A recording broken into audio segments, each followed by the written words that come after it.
Welcome to yet another edition of Share with RKB.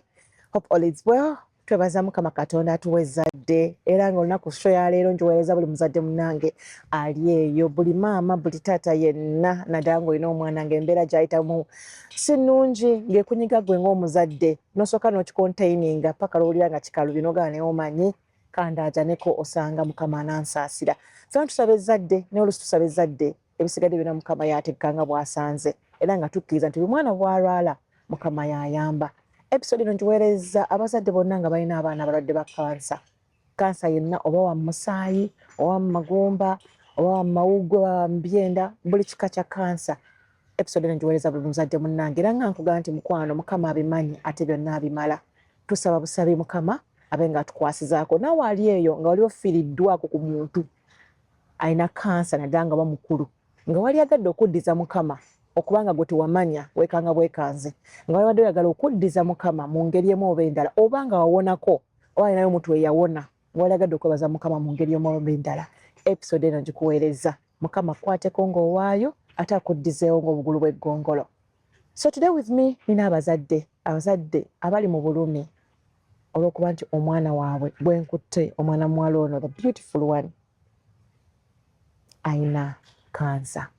So tuzze nga leero sitera kuba nkola yange nenze leero ng'abalabi bange aba RKB bazadde bannange n'oyo yenna amanyi nti nno wazaalibwa wali tonnazaala nkusaba Mukama kwateko oweewona nga woba osobodde. Naye kansooke tumanye kiki ekigenda mu maaso nabo batuuse kati okuba nga batuuse ne balemererwa n'ensalo nti kambaleete tusobole okubaako kye tubakolera ffe ng'aba RKB. Bannange bazadde balina ensanyusa okubeera nammwe. Mwebale kulabirira. Mwebale kubanga bw'omutunuulira tolaba nti ye muntu gw'osobola okusanga n'otegeera nti nno alina obuzibu bwonna. Olaba omwana ali healthy okuggyako omuntu amaze okuddamu n'akunnyonnyola. Naye ng'olaba nti omwana talabika bubi okuggyako maze okutunamu nti ndaba nga enjala nzirugavu wentegeeredde nti nno ddagala. Maama manya gwani? Manya nze Kirabo Angel. Ate bebi yani? Omela Ata. Pamela Asa. Omela Ata. Omela Asa. Okay. Ate dadi gwani? Wangi. Ennyo gwani? Omela Ata. Gwe Omela Asa. Ate omwana? Ye Mutes Chloe Omela. Oh, Chloe. How are you? You're not fine, sweetheart. Look at me. What's wrong? I have cancer. You have cancer? Yes. Which type of cancer? I have swellings in the stomach. Eh, in the stomach? Yes. How did you know that you have cancer? The doctor told me. So how are you feeling? I'm not feeling it. I feel pain in the stomach. The stomach. Yes. Do you feel the pain when you eat, when you sit, or wherever you are, like you feel the pain? Yeah. You be feeling the pain all day? Yeah. Do you sleep well? Yeah. Do you sleep? Or you still feel the pain when you're sleeping? Yeah, I feel the pain when I'm sleeping. What happened to your fingers? Yeah, just the medicine. Which medicine? Chemo. Chemo. Yes. How does it feel? It feels bad. Bad? Yes. Which part that feels bad? The stomach. Yeah. Yeah. So chemo ne bamukola batya? How do they do it? Do you put you under a machine? What do they do? They just put you in a bed and they pass it through a drip. A drip. Mm. And it's painful. Mm. After getting the drip, how do you feel after? Yeah, I still feel some pain. So how long have you been taking this drip? Like 4 months. 4 months. When do you take it? Is it weekly? 2 times a week? Okay. Weekly, once a week. So when they take that, you're taking to the hospital to get a drip. Do you cry? Yeah. You feel sad?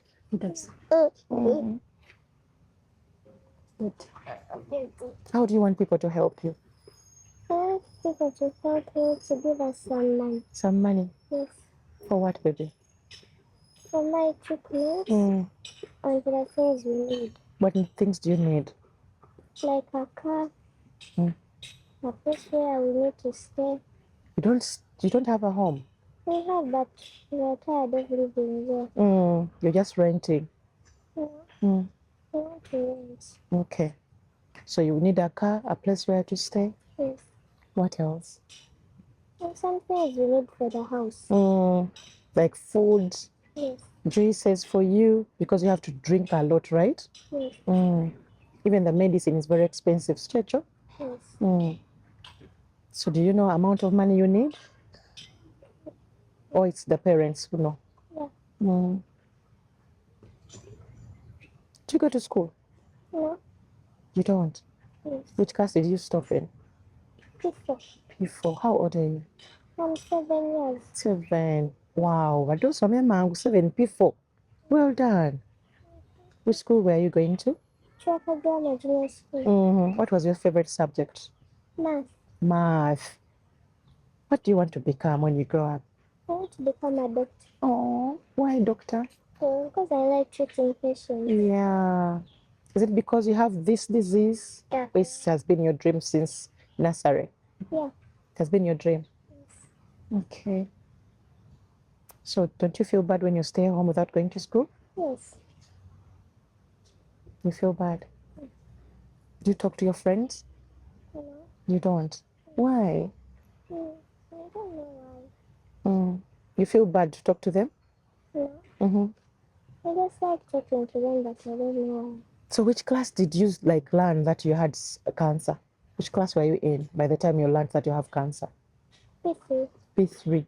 How were you feeling before telling you that you had cancer? Bad. How? Yeah. When I still have those The swellings. Sorry. Anaye munsonyiwe.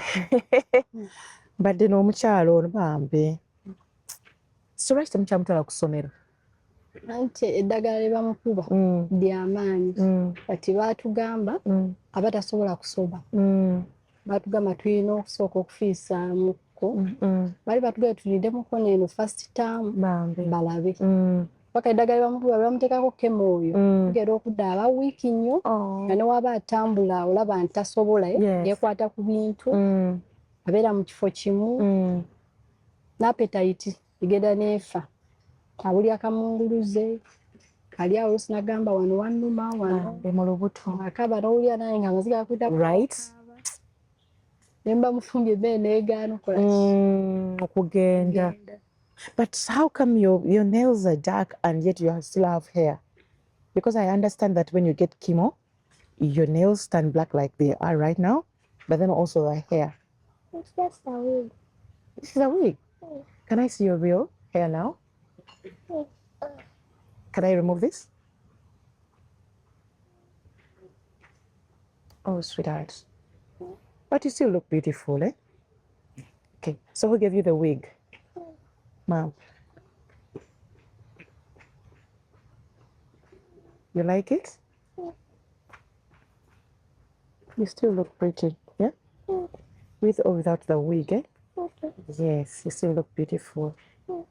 And I know you're going to be okay, all right? Okay. You know Jesus loves you, right? And by his stripes you are healed, eh? Do you believe in Jesus? Yes. Do you pray to him? So whenever you pray, what do you tell him? I tell them to heal me and give us money. Mom, that's so nice. So omukyalo ono yakera bukezi n'enviiri zivuddeko zagenda zikutukazo kampolampola. Ewakemo bamuteekako ndowooza emirundi ng'ebiri. Nezivaako zonna. Yayira enviiri nga nnyingi nga twazisiba. Kati zaali nsibe kati nenjagala ozisimulawo naye nga tetusobolanga obulumi bwayitamu bungi nga ne bwomukwatako bukwasibiri wamu wamuluma yakaaba bukaalo. Ne ŋŋamba katusooke tuzikole ki? Zizireke ngenda okuba zitandise okujja space ezimu n'eno nga zitandise ovaamu. Kati lumu ne neewaayo ne mugamba tulina ozisimululayo tulabe zisigadde. Ngenda ozisimulayo nga ndaba zonna zikola ki? Zivaako. Otegeera otya nti alina kansa? Tetwakitegeererawo. Kubanga twasooka tugenze malwaliro mangi nga bakugamba typhoid, bakugamba malaria, ne bakugamba UTI, kale ne bagamba ebintu ebyenjawulo. N'omujjanjaba wano ne wayita wiiki n'emu n'addamu. Ng'olwasi kyasinga okusinda? Lubuto n'omutwe. Ebintu byatugambanga. Era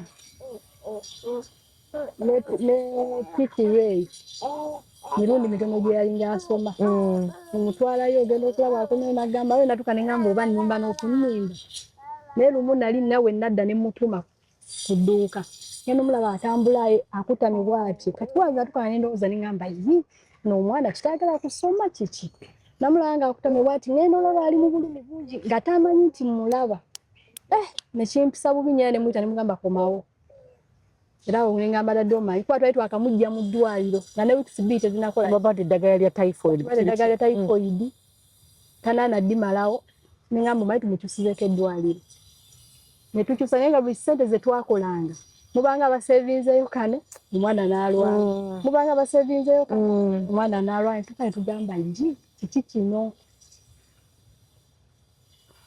kale tebibadde byangu netuukidde otegeera nti ki olwo mutegeera mutya mwami kansa akati okusookera ddala omwaka oguwedde gwonna yalingeera mukyala bw'abagambye ng'alwala kati nekyo ekyatubuzaabuza mu bulwadde bwe kati nga mulimu abagamba ongera ku ddoboozi engeri gye mumuzzaako obwosi bwemusumbu nobanga akiwuliriza nogaa naye sijja kiwa budde ekyo ng'omuzaayo mu ddwaliro entwala lumu mubuuza weekoza kiki naye lumu maama yambuuza naye omwana otulaba nga addirira nnyo omwana eyali mu kiro zaalinga 3 n'ekintu awo nga ndaba alinga alina ekimunywa tujjanjaba ga malaria infection okugamba kino nojjanjaba oba akamujja wayita omwezi weeks 2 ane kusoma ina wamala ne week nga namba naye ng'oluusi muli babawadde ekitanda malwaliro ag'enjawulo entuka kaseera naye ki ekiruma omwana ono naye lumu twali awo tumaze okulya ekyebisango gaa nti tugenda tusale ku mukkuto tutambulamuko nabo twayambuka paka ku kasozi akaba advent ekirepe ne tukomawo nalimba kuba n'ebifaananyi bombi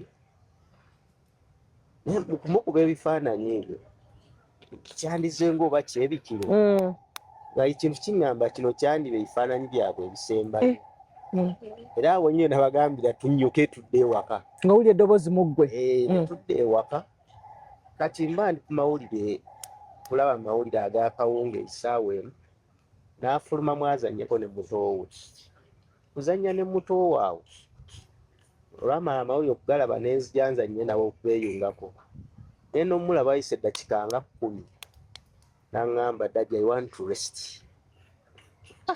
nayongera okwebuuza ono nga takikola kuba ye bw'aba azanya ne mutowe omala kumunnyula ku mpaka omukomako bukomi omugamba mukwano kimala tugende kati bwagamba nti ayagala kuwummulamuko katono mu ddakiika 10 eyali gwe nali nsuubira otuula mu ntebe ate yayitawokawa mu buliri gye yava nnyina n'aŋŋamba n'omuwala waalina byaŋŋamba ebimuluma naye n'obuzimbazimba bwenkola ki bwempulira luto lwali lukalubirira ne mubuuza birumako tebiruma ensooka ndiwamu obuti wali ennaku nga 3 ku wiiki obulumi ne butandika awo olugendo we lwatandikira ddala okufuuya niyo enfuka ebizimba tugendako mu ddwaliro bamukolako ultrasound scan y'ab'embuto batugamba balamu ebitimba naye ku myaka egyo nagamba yetuyinza kugundi tewali tebaalaba kintu kyonna eyo gye twasooka okukola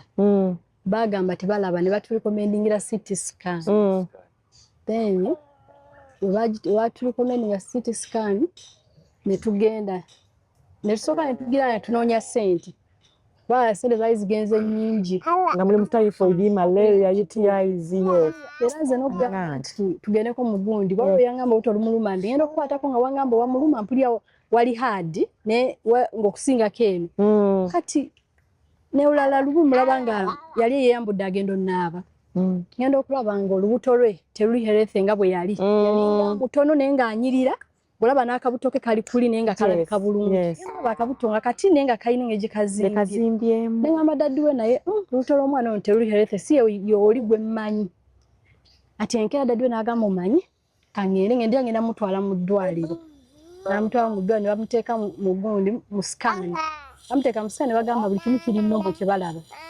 Ne dokita n'amukwatako n'amugamba wagwa kiki, n'amugamba nedda saagwa. Kati dokita n'atugamba kati mugende ewali CT scan kuba ffe tetukola ki tetugirina yali ddwaliro ddene naye ng'eyawe egenda tandika buki butandisi batulikomendingi okugenda ku CT scan. naye wabula Junior togenda tubeera mwangu Kati bwaka ate kasaba kuba empale efaanagana ya mami tokyafugika ddala tumuleke wansi kati ne tubeerawo nga tunoonya ssente z'ogenda mu ki CT scan tuzinoonya zaali zikyabuze tugenda okuba omwana embeera yeyongedde okuba enki embi. Kati lumu azuuka ku makya mpita aŋŋamba mubuuza kiki, aŋŋamba mami obulumi bungi. Mugamba wangenda okumutuukako yali yeebase bw'ati ngenda okulaba sayidi emu ezimbi ekoze ekintu kiringa ekikondi.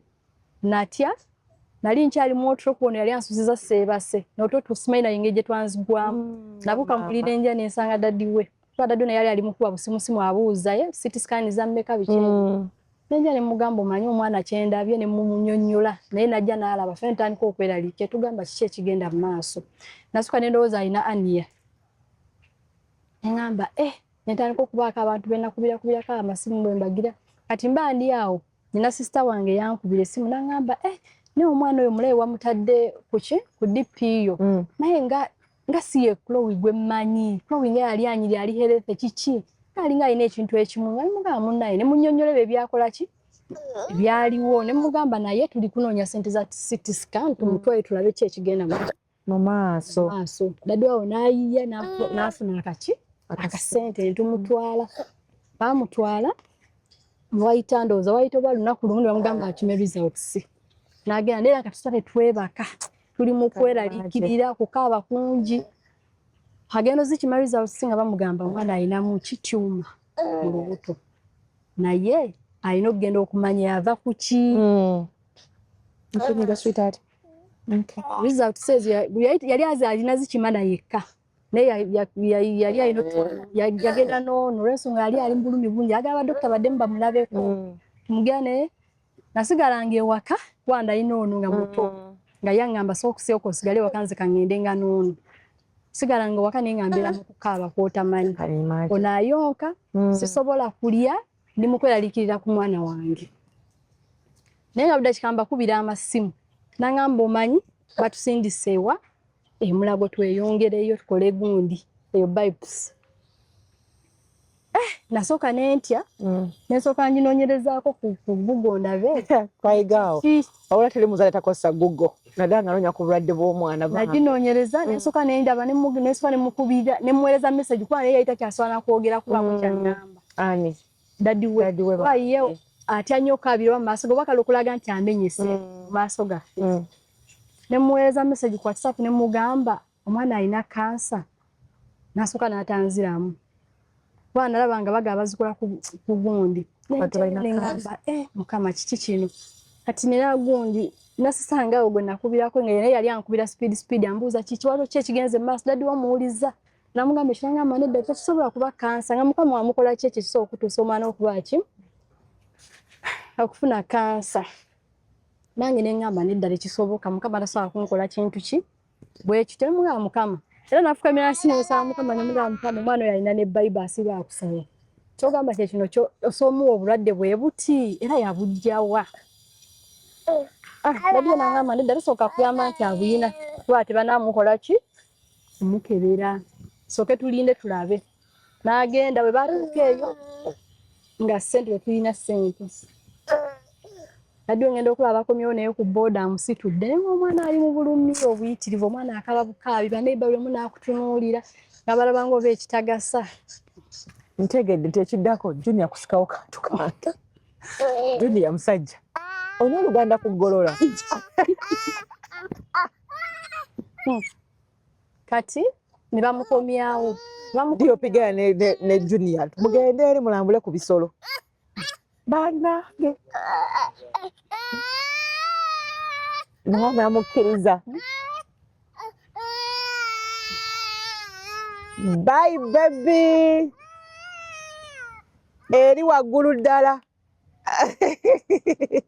kati obulumi ne tulanga obulumi bweyongedde omwana yakaaba nga bwenkaaba fembi tukaaba ngenda kujja mpitamu zinaluka ku extent egamba oba nejjo nga mpita sikyasobola gumiikiriza bulumi bwa mwana wange ate okuyonsa gw'oyonsa mukwano sikyamufaako sikyamulaba nga ndaba nalibadde ntambulira ku daddi we n'omwana ono wabagira naye ng'oli akola kibeera omulayi bwe yeekyanga bwe mubeera naye mu ddwaliro oyine omwana ono akaaba ate naye akukaabirira n'owulira ng'ennaku egyoyitamu teri muntu asobola gikola ki atukanga ekisaana empulira ndeetaaga oba omuntu ambeera ku lusegere naye ng'eyandimbadde ku lusegere naye alina omwana aye newebaze mukama okubanga omwami yabeerawo n'atambulanga naye you can imagine natuka neŋŋamba singa siiye kyakale singa nafa dda kuba natuka oyo omwana mukaabi omuto nina ono akaaba omwana wange oyo mugumu naye yatuka nga naŋŋamba mami kino siwishingira kulaba oba gundi junior oyo mutoowe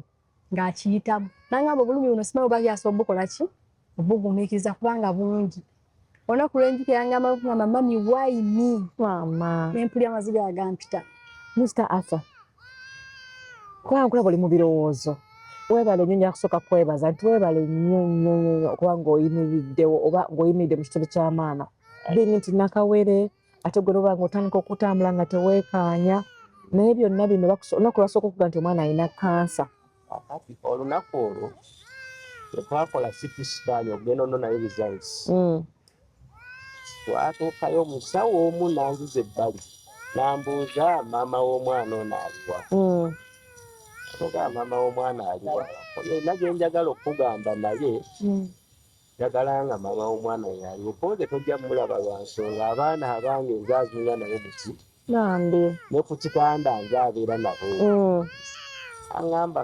muleke ajje byonna byesuubira twakaseera ne mugamba ekigambo kansa tekisize mu Luganda lwa nsonga ono Oluganda amanyi si lungi nnyo naye ekigambo kansa tukizize mu Luganda sigale kookole ntakola ki ati nampisaamu ekisa bingi ki kyekyo naŋŋamba wetaaga okusigala mugumu naye nali nkola naye natuuka nembizaamu ebyokukola nali njagala kukola byange naye mba njagala tebaŋŋanya ate omwana bw'ataalwaliramu omanyi njagala kwekozesa kati awo naalyoka mpitamu naŋŋamba wano tetujjawo nojja kugenda emulage eyo bajjako akanyama lugendo luwanvu lwaki nkubuulira njagala mu maaso nsaba kunsonyiwa saba kano kanyambalira awo ekinene kibeere munda kubanga junior yeefuze embeera eko njagala kubriefinga ku kijja mu maaso lwa nsonga olugendo si lwangu naddala kummwe bataata bwera twagala nnyo bamaama nti taata oba olina ebyokukola olina ebikukutte naturally ne bataata tebafaayo nnyo naye olugendo lwoyolekedde lunene luwanvu lumenya lwetaaga ssente lwaki omwana ono naye kyakimaama ekyeyalalidde okubagamba nti lwaki tasoma kemu bamuwa buli luvannyuma lwa nnaku 21 naye buli wiiki olina okuddayo emirundi ng'esatu kwena lwaki baba balina okukola follow up balina okumukebera kati bazita CBC ziri nnyo zigudde eziba zigudde waliwo akaiso ke bamukuba bakayita ka GSF naye nawe yako bakatangira kansa obutagenda ku bwongo kuba bw'atuukayo kiba kitabuse bakigaanye so kati tava mu ddwaliro kati kiri kyoli kyeyalya nti olina okwetegekera ebijja mu maaso kuba olugendo lunene so olwamala okumbuya ebyo nena nampaawo ka brief ako nenketegekera kati nansiba nga nkusindisa ogende emulago olabe ekinaavaayo omwana amuggyeko akanyama naye mukyala Rufi ku ngendo ze nali ntambuddeko olugendo lw'ekiruddo tuuka emulago olwangezesa lutya tinali ntunuulira omwana ali kuŋŋamba daddy do I have cancer am I going to die cancer doesn't heal kati ng'omwana akikugamba n'omutunuulira n'okwata booda nga abikugamba olukwogera n'owa booda omugamba onkuba mu binnya kuba buli kinnya kye bakubamu oba hampu yonna kikosa omwana butuukamu kati nga naawe oli awo osobeddwa weebuuza lwaki kansa mu byonna otambula okuva eyo era ekyannyamba sijja kulimba ndi musajja ne nakaabamu naye ekyannyamba nti twafuna booda ng'eriko endabirwamu emu kati nga nkozesa sayidi yene naye ng'abaali balaba nga nkutte n'ekigundi kya sitisikaani baamanye embeera nga bamanya nti mawulire si malungi kuba n'ekirudu gye twakolera sikaani abaali baliwo abayi baalaba ku mwana gwe nkutte ne bansegulira ne bampisaawo ne nfuluma bulungi olwatuuka emulago nga takyasobola kwesitula era kuva ku geeti nali musitudde paka gye twatuuka madaala kola ki ne mussa era yennyini gye baakatumira ne banga tujja muggyako akanyama tuna gye twakakolera ku level 2 bagenda okuŋŋamba ez'akanyama nga mpitirivu nga bagamba mmeka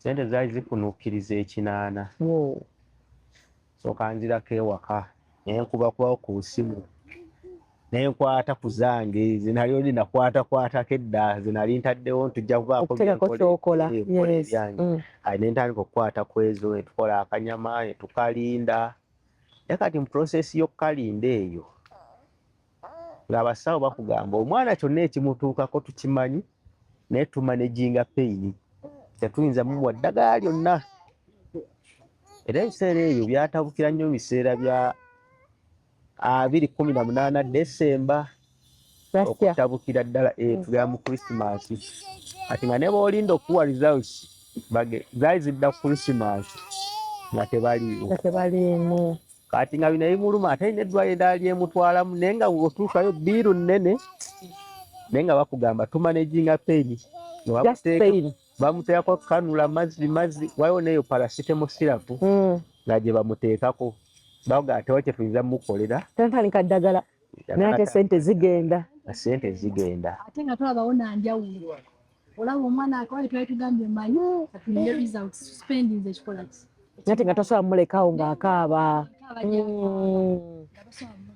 so mutandika ku pain killers ekirala ekyasinga okutuma nga n'abaamulabako awo baneighbor baatufa akaseera ne babuuza omwana oyo akyali mulamu mwana alina omutambuliza ku booda naye ng'oluusi tezirabika mu ddwaliro omutwalayo emirundi nga5 olunaku emirundi nga2 ekiro atandika okukaaba gamba misaagala agamba kiyagala bankuba mu binnya n'omunda bamukuba mu kinnya agamba asaba sente bafune emmotoka kakati olugendo lw'emmotoka olwo waliwo obusente bwe nali nsonze naawe omanyi famiro gitambuza kimenya naye nga konna ke tunaaba tufunye eneeba ntambula tubeerwa mmotoka ye twagala ntambula tuli batuteredde tuli akugredinga zaali obukadde nga 10 tugenda okutambula okuva Novemba Desemba otuuka mu January nga tukuba obusimu awo omutwala alinayo tuteekereyo kule twali kyakukola kati neezeza emmotoka ne mmugamba nti emmotoka gye nakusuubiza olabye gyeraze ogiridde naye nga ne gwe nnyonnyola obulumi bwayitamu nagezaako zino ziseefuka naye ndaba nga sirina gye ndaga sente ziggwawo kubanga olaba nebyo buli nnaku bye tumuteeza agenda mu ddwaliro kati atera nnyo ogenda ne dadi we naye agenda n'akomawo nga bamufumise yenna n'afuga n'amuziza n'agamba ni wano wanyuma nga yenna oyo bayinaye bamugambye empewo yamukoze eki yamuyingidde wemuyingira ne bamwambaza mugera ne musanta ne muwa gilavuzi ne muwa sooko ne muwa empale empanvu buli kimu naye era empewo booda emukola ki emuyingira agenda otuuka banoonya emisipa tebagikola ki tebagiraba kati wawulira nti ddwaliro tandika kwaliikira otolina wakudde yekka nga kino tolya mmere nkya kuddayo mu ddwaliro bagenda kumufuyita ebisuga bagenda kumukuba kumubindi basobola bakizuula nti alina kansa bagamba ali ku stage ki kansa oba nga sijjukira obwongi bwali butabusi naye kuba yali stage ya 2 era twatuukaawo ne baŋŋamba kaakati bamukusooka nali ŋŋaanya okukkiriza ng'era omuzadde yenna kituufu tosobola kuwaayo wuwo ne kati emulago waliwo yaŋŋamba eyatugyako akayanga agenda emulago omwana obeere naye eyo kuba sente ziryakuggwako kati twagenda eyo ne tulinda results zadda nga 29 kati baali tezinadda olw'obulumi obwali buliwo ne bagaa eno naffe katumuggyeko akati akanyama agende ezo ssente bakamuggyako batya basooka ne bamusirisa balina engeri gye bafumita wano ne bajjako akanyama ku kizimba kati ye yaddanga engulu kati moment ali kuddangu bwakaaba kinzigyemu koze tebannaba n'akaaba n'owulira obulumi n'omugala tujja kivaamu kitegeera muzadde munnange so awe twagendera results bwe zaddira ne batugamba ne bakatutema kuba nali nagaana ali bonna ne baŋŋamba nno owalaza mpaka naye kkiriza kansa naye bijjeemu okupakuka embabuuza nammwe muli bazadde ŋŋanze ng'olugero nali mpiseeho n'omwana lukosa mpoza kenaleerabidde okugamba wayo nali mutwala mu ddwaliro saa zaali 8 naateyingira lunaku za Christmas n'ababbi be twali tusanze kuba waffe waliwo nga kagetogeto baatuviira buviizi ogwekiro tata bebi mwana ogwekiro tata bebi twala omwana nga omwana tasobola tambula musitudde booda tezirabika aŋŋamba ayisaawo omwana omutwale banayina amasimu kati baba baŋŋambye eyisaawo omwana nayisaawo oluggumugumu so okudda wali baŋŋamba ekya kansa baŋŋamba kaakati eddagala lye tulina lya chemotherapy tolina kyoyinza kukyusaamu kati natandika ttimu ekyo kampalaze mpaka nnaku olwokubiri ne bambuuza basazeewo oba ensiriikirira mbabuuza kemagirako ki ayaŋa kati olwo otuuse jangu ne banziza mu kasenge ne bambuulirira enviiri zijavaako olaba nti akoze ne bukyamunywa kema ajja munywa byonna ne babimpisaamu ebijjo tukaawo ne mbabuuza ate okusoma yaŋŋamba okusoma n'obulamu kikyosinga okwagala nebagamba bulamu akati sooka obiveeko ebyokusoma tujja mutera ku kemo naye naye saba nnyo nti kemo gwe tumuteekako naye akola respondinga bulungi ku kemo. So right now olaba otya kemo respondinga omubiri okuresponda kisinziira kuba omulwadde wa kansa omwana wa kansa leero ayinza okuba obulungi olweggulo n'atabuka oba ekiro n'atabuka n'akuyamba bwakuwayo ennaku nga 2 n'addamu n'atabuka kati awo kibeerera ekizibu. Kati obuzibu ki bw'osinga okusanga right now bwe twalyagadde RKB funds bayambeko? Kyensinga okusaba ku bantu ba RKB funds bonna buvujjirizi bakwatizeko olugendo luno naye yaŋŋamba nti otuba tulutambudde obulungi rough estimate oyinza oteekamu obukadde 35 kwana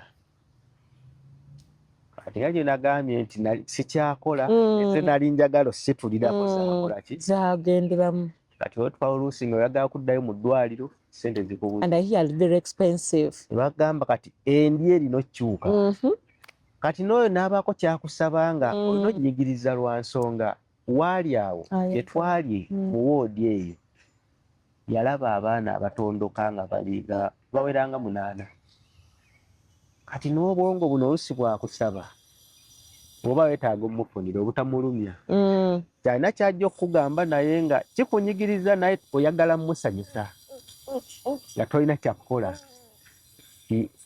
ekintu ky'ensimbi kikyatukuttemu kuba naawe mulabiddeko nali nagaana naye nga nsijja kusaba buyambi aŋŋamba olugendo lweyolekedde olwo silwankwangu olaba nti otambuddeko watuukira okubanga olaba nti obadde era mujakulaako gye mujja tujalabako ebifaananyi bwe yali ku ndiri bwe yatuuka n'adropinga paka mu 18 kilo 18 kati mutowe ow'omwaka ogumu ali mu 15 ne Saasiro ow'emyaka 7 ng'ali mu 18 ate era mukweka bukwesi ku kyalo saga mulabe kuba ate oli ajja simatuka ekigambo kikole kimumenye kati byomanyi nje nadduka n'asooka mu maaso nempulira obwana nga bumusoma bumujerega ekyo kyannuma ekinkuba wala era omusanga naye manyi tabibulidde era omusanga ali mu ntebe akaaba bamubuuza kiki bangamba mami abaana balikola ki bali kunvuma okuba nkozze n'ekirala enviri zikoze eki zivudde nangamba oyo okubeerawo shifutinge endala era bigamba edokita nagamba ekyo kituufu bibazibuwalira ebiseera ebisinga kubanga bantu balina ekifaananyi mwe bamumanyira enviiri alikwati alakwati kati ebanga atuuse mu mbeera bwetyo abaana abato bwe bakola ki n'abakulu bennyini otambula nolabanga buli omu amulemezaako amaaso ali bwati mbolo akali bamuleetera naye okulowooza nyiiko ekikyamu so Arthur singa omuntu asazeewo okuyambako akola atya bw'aba aweereza ku buyambe namba z'amasimu waliwo flyer gye mbadde mpisangawo naye tuwa ennamba z'essimu ddala naddala eri mu mannya go namba z'essimu ziri 2 MTN ne Airtel MTN eri 077 077 11 11 33 33 6 mukaaga 44 4 eri mu mannya go Omela Arthur Airtel eri 070 tula muli eri ombuuliro Airtel eri 070 33 23 644 naye ereeta amanya ge gamu Omela Arthur ne account number kweri lwakuba mpangu sigimanyi bulungi tuddemu ennamba zombi MTN ne Airtel zangu MTN ne Airtel zo zanguwa MTN 077 11 33 mukaaga 44 Airtel 070 33 23 mukaaga 44 so tutunuulidde obukadde 33 so yenna mukama bwakuba akusobozesezza naddala nga tuli mu mwezi guno ogw'amalindira ga mukama waffe okutufiiririra n'okutuzuukira tusaba wonna wekikutteko wonna bw'okiwuliridde naddala nga tuli mu kusiiba kuno I spread love bw'oba oli omukwano ng'ogwina mukwano bonna mu buli mbeera yonna kyonna kyewali agadde okwebaliza mukama tuyambe omwana natuke ku kirooto kye ky'okubeera omusawo agamba ayagala kubeera musawo ate bambi naye ng'omwana alina byayagala okukola byatakyasobola kukola olw'akalwadde kano oba kansa gwalina so in any way yonna tetujja kukaka nti zeta bwezi nedda bw'okusinza mukama baana bakusobozeseza ne bw'owulira wayogera naawe ne gyonna gyakujje gyakuyisizza ng'owali agaddo gati mu butuufu mukama bwampisizza wano kamuwe kino mukama antambuza ekiro n'enzira waka nga ndi mulamu kamuwe kino mukama ansobozesa sibulanko omulimu kamuwe kino mukama ampadde ezzadde lye mbadde nonera ebbanga nga sizaala ampadde ezzadde kamwebaze bwe nti yonna gy'oli mukwano nsaba mukama kwateko ate akuwa omukisa kubanga bagamba nti emmeeme gabaagaba y'emmeeme egaziwa ki ekibayambye okwekuuma awamu kubanga embeera bwetuuka bweti mu maka gasasika ne baba nga tebabiri okukwatagana obusungu buba bungi buli omu abeeraga naddala abaami bamusinga okuyitamu kituufu musajja gwe twatuuka akaseera ng'ate ebizibu byennyini birina tugatta bugasi kudduka kituufu kuba embeera eyaliwo yali yakusoomoozebwa ndaba maama akaabira mu maaso g'omwana omu yasimatuka kimu nanganze mpulira njagala kwejjawo maama nomubuuza ali eddagala owejjawo kati nza jjanjaba ne gwe tujjanjaba anaabeera ato so kwe kusigalawo kwe kuguma ate nga kyenagambye nti nze kuva buto zaabatwala mu ddwaliro nennyina ate yanyozaalira ku kiso era nze abeera wali nennina mukama kw'omukisa buli kimu okwoza kwonna n'okutandika ddala kubuli obugoye busookerwako nga nze akola ki so kati eyo gye tuvudde yisa emikono mu maaso maama w'abaana mba sisobola kubasuulirira aye naddala kati ng'oyo omulwadde wange nze yasooka n'omurisiivinga mu busuuka obusookera ati okumuvaamu mbanga amuwaddeyo. Bulungi kyo buli mu nsonga eyo bwetyo naddala eri omwami ali eyo omwana kasaba ategedde nti alina kansa yamudduseeko omwana alina amazzi mu mutwe omwami yadduse abaami abasulawo abakyala nagaze sizala mwana ali bw'atyo magezi kigoba wana bulungi kyo bukirimu okuba ng'osigaddewo for your family bagumireyo kuba omwana abawuwo waliwo essaawa envanyuma ojja kunoonya omwana oyo tomanya mukama ajja mukwatako. Nze lwaki bano mbalagala kitange yalina laavu naye nga ebuzaabuza akwagala leero ekiro n'akomawo ng'oli mu mpale empanvu n'akubuuza watuuse oggula enva ewaka wano gigemu n'osula ebweru n'atakufaako ate enkeera n'okomawo n'akwagala. So kati laavu yambuzaabuza yali anjagala oba yali kadlayina nga sitegeera. Kati n'ekifaananyi kye nakola nakyo nga saagala kikulizaamu baana omwana ndabe ng'oli ati sikyagala. Eno Junior wuuyo yeeyimbye mu maama we mulabye amukutte amataano. So basically bataata asinga mbakubiriza abeerewo naddala ku bino ebirwadde kubanga obwayo omukyala yekka kati bw'oba n'omusajja ng'ono akusumbuwa bannange kuba kati n'ono gw'olaba yali munene naye azze asabye olw'embeera kati bw'oba odduse oba waddeyo kituufu. Maama w'abaana nga tusembayo nga tuwunzika bubaka ki bw'oweereza omukyala ali eyo alaba like mu mbeera eno akuyambye atya? Yenna ali eyo ng'olaba ng'olina akatono konna k'olina kusaba muyambe omwana wange afune treatment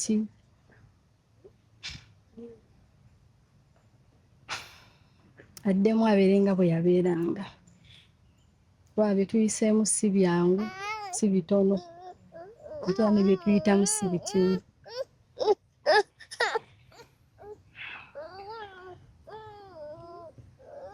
I want you to ask the president, the ministers, and every Ugandan who is watching, or even those who are staying outside Uganda, ask them to fund you. What would you ask them? How would you ask them to fund you? Ask them to find me. I don't know how to answer that. You don't know how to ask them. If you saw someone with money and yet you needed the money, how would you tell that person to give you the money? I'll say that, can you please help me with some money? Because I need some money for the treatment and for my life. So ask God to bless them so that they can bless you. Send a prayer to God. Lord Jesus Christ, bless me and bless the people with cancer. So that they can bless you. Okay. Bwekyo bwe tubadde zamukutuliza mukwano obadde ogenda gula lugoye olwa Christmas olwa Easter lwa miliyoni badde nsaba otwoleko butuuzi basireko ku nnyumba eyo n'oba onayo engatto nga sikyali nnungi nga twetaaga gulayo peyanga engatto eyo gyerekereze oyambe omwana kubanga ate naye bambi asobola okufuuka oba okutuukiriza ekirooto okukozesa. So sijja kusukkawo olunaku olwaliro naye muzadde munnange nzamu weewale gye ntodde era agenda okutoola mukama kumpira omukisa. Until next time, Rosemary Bala Bwanika mbadde wamu ne Junior nga muwulira mu background yanteeddemu akagombe mubeere bulungi. Bye. Naye Junior.